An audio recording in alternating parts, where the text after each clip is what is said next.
Hello friends, आपण शिकतोय chapter thermodynamics standard 12 आणि आता आहे लेक्चर नंबर 19 आणि आज आपल्याला जो टॉपिक लक्षामध्ये घ्यायचा आहे तो आहे thermochemistry. Now what is thermochemistry?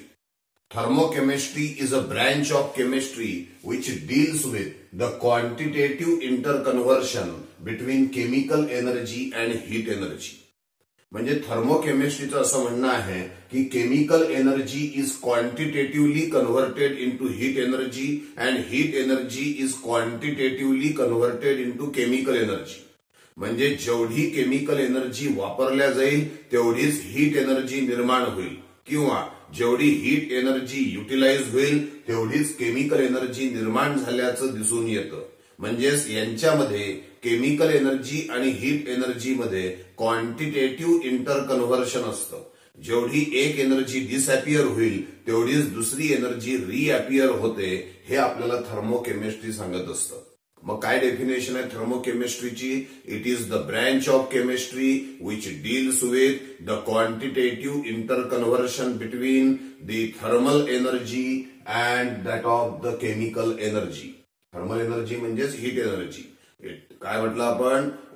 Thermochemistry is the branch of chemistry which deals with the quantitative interconversion between the chemical energy and that of the heat energy.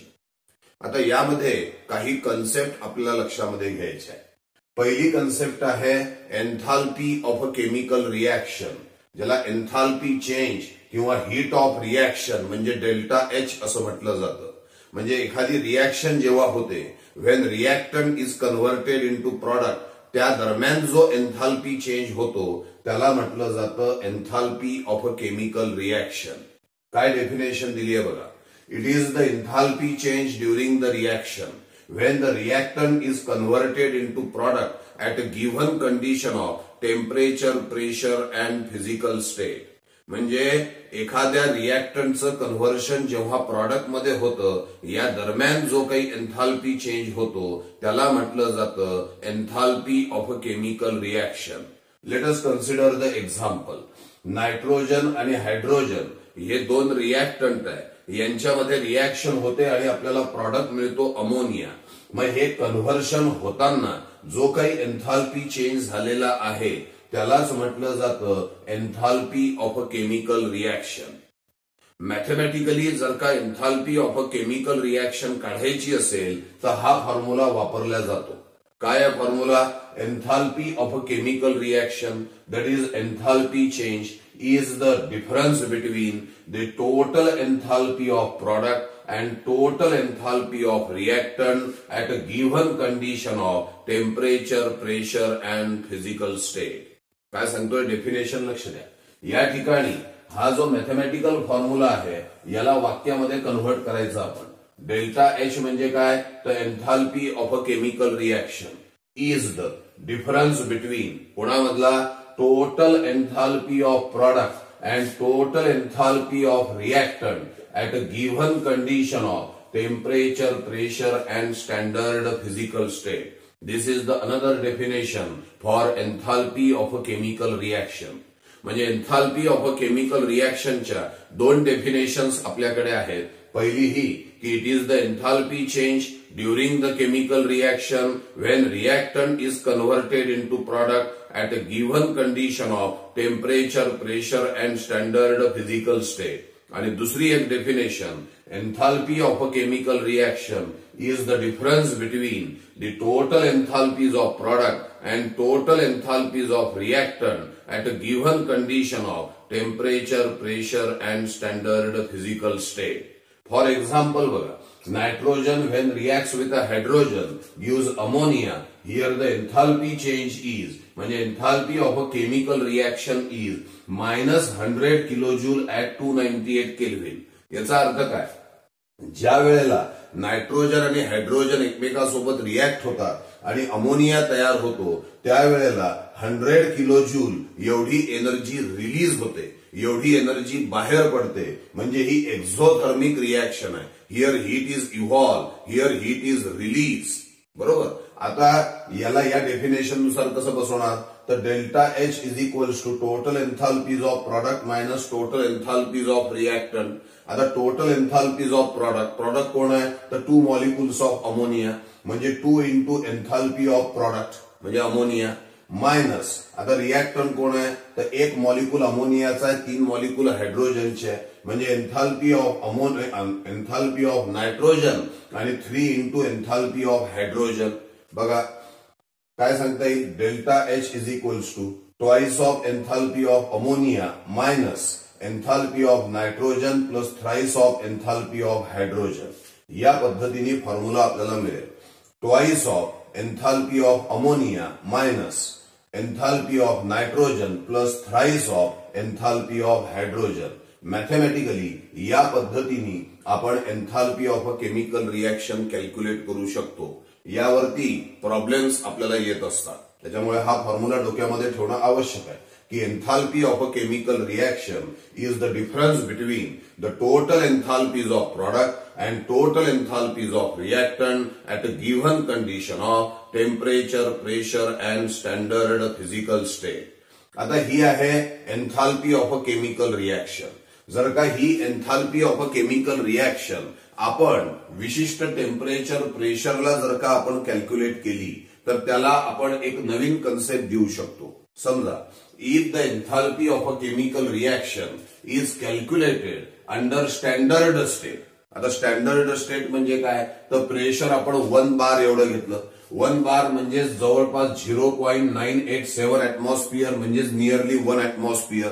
याचा अर्थ आपण असा घेऊ की जर का आपण प्रेशर 1 ऍटमॉस्फिअर ठेवलं टेम्परेचर 25 डिग्री सेल्सिअस म्हणजे 298 केल्व्हिन घेतलं आणि जे काही सोल्युशन्स असतील ते 1 मोलार कॉन्सन्ट्रेशनचे घेतले म्हणजे या कंडिशन खाली जर का आपण enthalpy of a chemical reaction calculate केली तर त्याला म्हटलं जातं enthalpy of a chemical reaction under standard state. Standard state कोणते आहे प्रेशर 1 ऍटमॉस्फिअर किंवा 1 बार टेम्परेचर 25 डिग्री सेल्सिअस किंवा 298 केल्व्हिन आणि सोल्युशनचं कॉन्सन्ट्रेशन 1 मोलार. या गोष्टी लक्षामध्ये ठेवून जर का enthalpy of a chemical reaction calculate केल्या गेलं तर त्याला म्हटलं जातं standard enthalpy of chemical reaction किंवा स्टँडर्ड एन्थाल्पी चेंज. त्याचा सिम्बॉल आहे डेल्टा एच च्या डोक्यावरती 0 टाकला म्हणजेच वाचताना वाचायचं स्टँडर्ड एन्थाल्पी चेंज. डोक्यावर 0 म्हणजे स्टँडर्ड एन्थाल्पी चेंज. आता स्टँडर्ड एन्थाल्पी चेंज म्हणजे काय तर it is the enthalpy change which is calculated under standard state of pressure 1 atmosphere that is 1 bar temperature 25 degree Celsius that is 298 Kelvin and the concentration of solution is taken as 1 molar.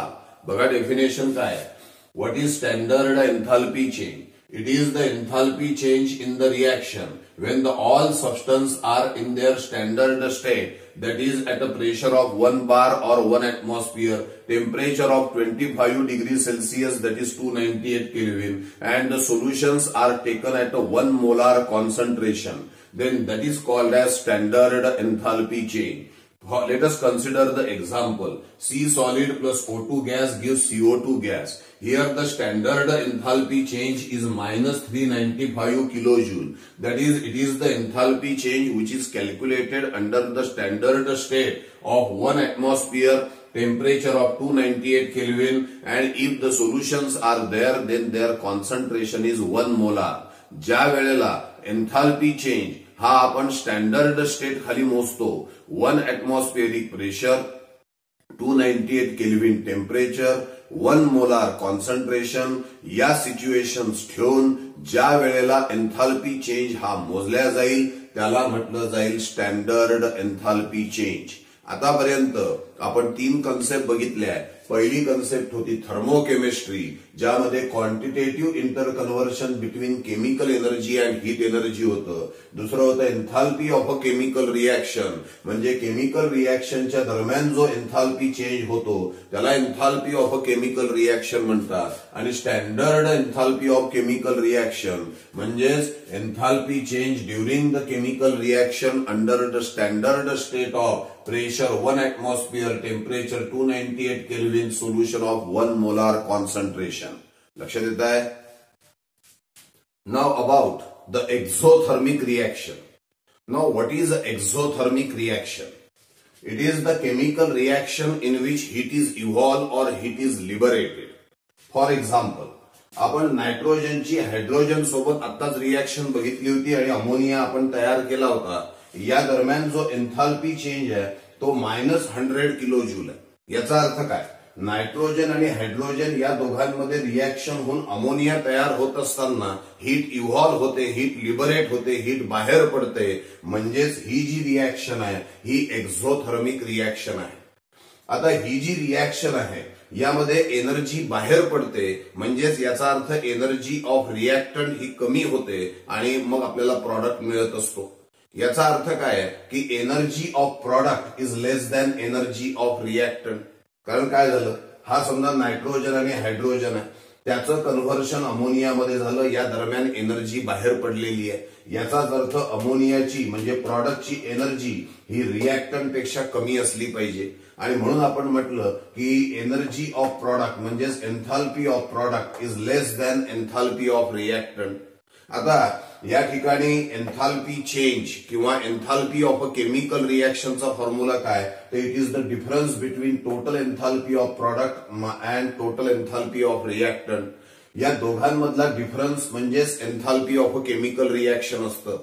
आताच आपण सांगितलं की enthalpy of product लहान आहे आणि enthalpy of reactant मोठा आहे. मग लहान संख्येतनं मोठी संख्या जर का काढली तर साहजिकच आन्सर हे निगेटिव्ह येईल. म्हणजेच एक्झोथर्मिक रिएक्शन मध्ये हीट इव्हॉल्व होते, हीट लिबरेट होते. Enthalpy of product is less than enthalpy of reactant असतं. म्हणूनच delta H is equals to HP minus HR हे आपल्याला निगेटिव्ह आल्याचं दिसून येतं.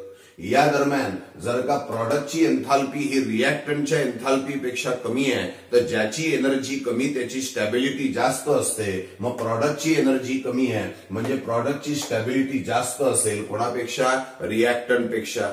याचा अर्थ काय आहे की प्रॉडक्ट हे जास्त स्टेबल आहे रिएक्टंटपेक्षा. म्हणजे less stable reactant. Less stable reactant get converted into more stable product. म्हणजेच exothermic reaction is way towards the stability. हा स्टॅबिलिटीकडे जाणारा मार्ग आहे आणि स्टॅबिलिटीकडे जाणारा मार्ग नेहमी स्पॉन्टेनियस असतो. And that's why exothermic reaction is spontaneous in forward direction. का बरं स्पॉन्टेनियस, का बरं उत्स्फूर्त? कारण लेस स्टेबल रिएक्टंट हा मोर स्टेबल प्रॉडक्ट मध्ये कन्व्हर्ट होत असतो. मग स्टॅबिलिटीकडे जाणारा मार्ग हा नेहमी स्पॉन्टेनियस असल्याचं आपल्याला दिसून येतं.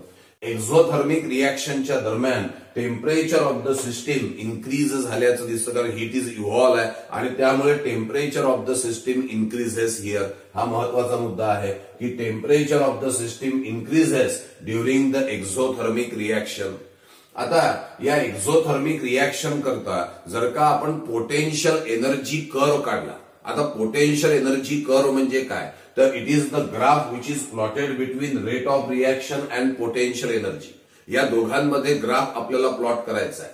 समजा आपण रिएक्टंट घेतले नायट्रोजन आणि हायड्रोजन. हा रिएक्टंट आहे. या दोघांमध्ये जेव्हा रिएक्शन होते तेव्हा पहिल्यांदा काय होतं की एनर्जी ही प्रचंड वाढते आणि they get converted into transition state. Then that transition state then rapidly get converted into product.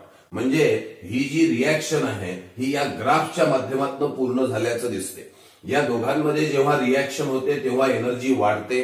Transition state आपल्याला मिळते जी हायली अनस्टेबल असते आणि ती रॅपिडली कन्व्हर्ट होते आहे प्रॉडक्टमध्ये.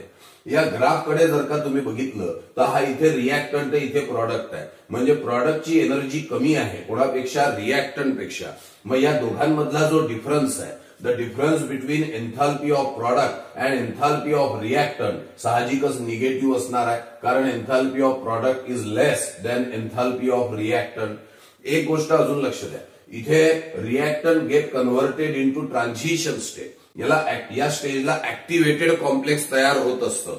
तर रिएक्टंटचं कन्व्हर्शन ऍक्टिव्हेटेड कॉम्प्लेक्स म्हणजेच ट्रान्झिशन स्टेट मध्ये होण्यासाठी जी एनर्जी लागते त्याला म्हटलं जातं activation energy. What is it? Activation energy. तर ही जी आहे ही ऍक्टिव्हेशन एनर्जी आहे.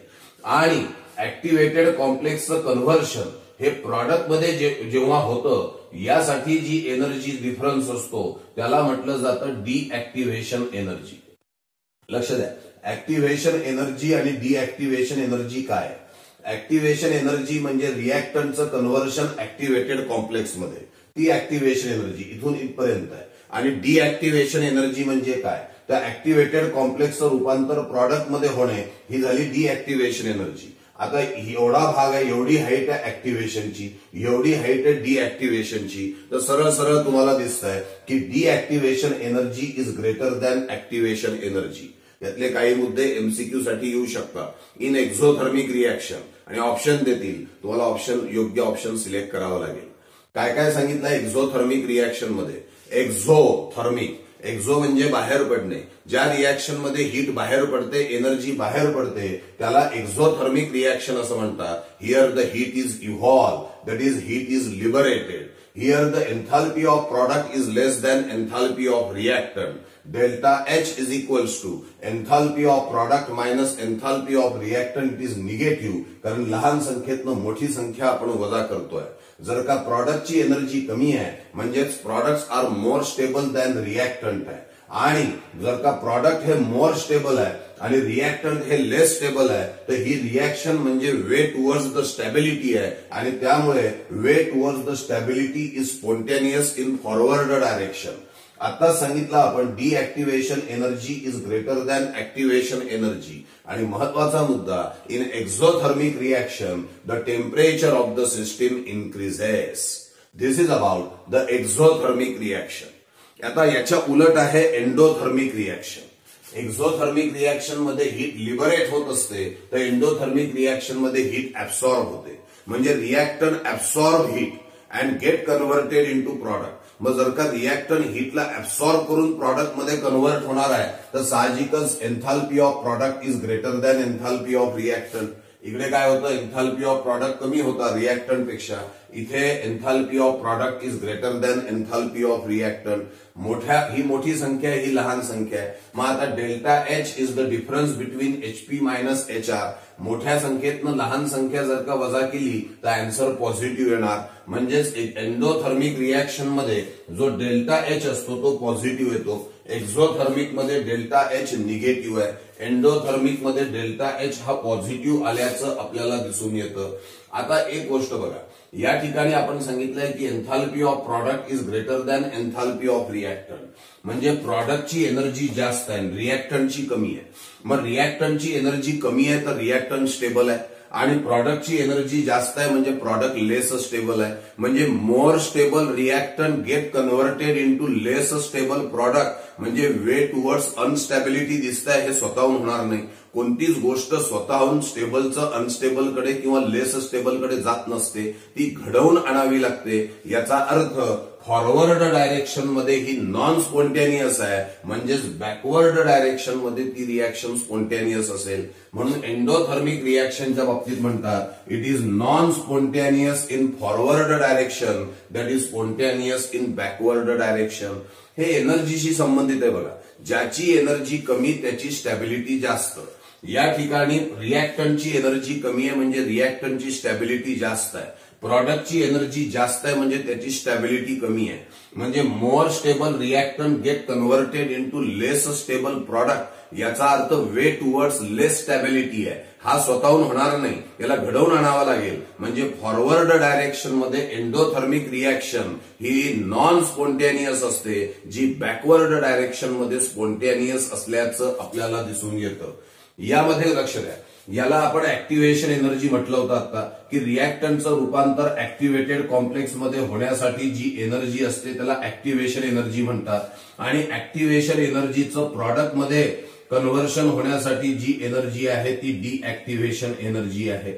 Deactivation energy. आता बघा दोन हाईट, ही ऍक्टिव्हेशन एनर्जी, ही डीऍक्टिव्हेशन एनर्जी. कोणती हाईट जास्त आहे, ऍक्टिव्हेशनची. म्हणून आणि डीऍक्टिव्हेशनची कमी आहे.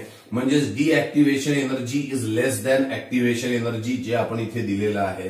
बरं, या एंडोथर्मिक रिएक्शनचं वैशिष्ट्य आहे की here temperature of the system decreases during the chemical reaction. ज्या रिॲक्शनच्या दरम्यान टेम्परेचर वाढल्याचं दिसतं ती एक्झोथर्मिक आणि टेम्परेचर कमी झाल्याचं दिसतं ती एंडोथर्मिक आहे. ज्या रिॲक्शनच्या दरम्यान हीट लिबरेट होते ती एक्झोथर्मिक आणि हीट ऍब्सॉर्ब होते ती एंडोथर्मिक रिॲक्शन असते. एक्झाम्पल दिलंय बघा, कार्बन सॉलिड आणि सल्फर सॉलिड या दोघांमध्ये रिॲक्शन होऊन कार्बन डायसल्फाइड लिक्विड स्टेट मधला मिळतो. या दरम्यान एन्थाल्पी चेंज हा +88 किलो जूल आहे. मग जर का एन्थाल्पी चेंज हा पॉझिटिव्ह आहे याचा अर्थ असा ही एंडोथर्मिक रिॲक्शन असली पाहिजे. काय या दोघांमधले डिफरन्स लक्षात घ्या, एक्झोथर्मिक आणि endothermic. In exothermic reaction heat is evolve, in endothermic reaction heat is absorb. Here enthalpy of product is less than enthalpy of reactant. याच्या उलट enthalpy of product is greater than enthalpy of reactant. In exothermic delta H is negative. In endothermic delta H is positive. In exothermic products are more stable. In endothermic products are less stable. In exothermic reaction is spontaneous in forward direction. Endothermic is non-spontaneous in forward direction but spontaneous in backward direction.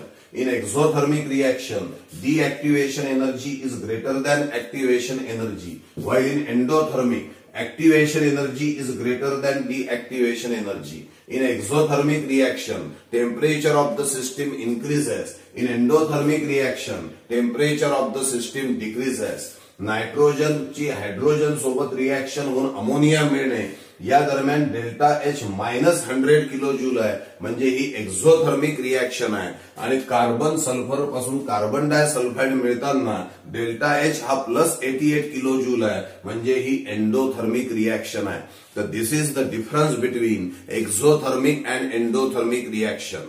हे मुद्दे तुम्हाला MCQ साठी तर कामी पडतीलच, पण बोर्डाच्या exam मध्ये नियमितपणे हा डिफरन्स विचारल्या गेल्याचं दिसून येतं.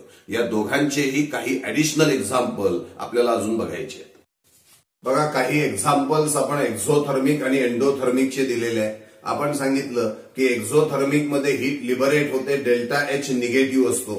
तर KClO3 चं डिकम्पोजिशन झालं की KCl आणि O2 मिळतो, डेल्टा H निगेटिव्ह आहे, म्हणजे ही एक्झोथर्मिक रिॲक्शन आहे. C+O2 gives CO2 ही एक्झोथर्मिक आहे. Nitrogen reacts with hydrogen gives ammonia ही पण एक्झोथर्मिक आहे. कार्बन आणि हायड्रोजन पासून मिथेन तयार होणे ही पण एक्झोथर्मिक रिॲक्शन आहे. सल्फ्युरिक ऍसिडला वॉटरमध्ये टाकलं तर हीट रिलीज होते, म्हणजेच ती एक्झोथर्मिक रिॲक्शन आहे. ऍसिड आणि बेस या दोघांमधली रिॲक्शन म्हणजे न्यूट्रलायझेशन, म्हणजे HCl plus NaOH gives NaCl plus H2O. यामध्ये सुद्धा डेल्टा H निगेटिव्ह येतो, म्हणजे एक्झोथर्मिक रिॲक्शन आहे. For all fermentation reactions are also exothermic reaction. So these are the various examples of exothermic reaction. Now let us consider endothermic reaction. Nitrogen oxygen पासून NO2 delta H positive आहे, म्हणजे endothermic आहे. Carbon sulphur पासून carbon disulphide +88 kilo joule endothermic आहे. N2 plus O2 gives twice of NO. Delta H is +205 kilojoule. It is endothermic. Hydrogen iodine मधची reaction होऊन hydrogen iodide मिळणे ही पण एंडोथर्मिक रिॲक्शन आहे. अमोनियम क्लोराइडला वॉटरमध्ये डिझॉल्व्ह करा किंवा युरियाला वॉटरमध्ये डिझॉल्व्ह करा, हीट ते ऍब्सॉर्ब करतात, म्हणजेच ती एंडोथर्मिक रिॲक्शन आहे. या ठिकाणी evaporation of water is also endothermic reaction. का बरं?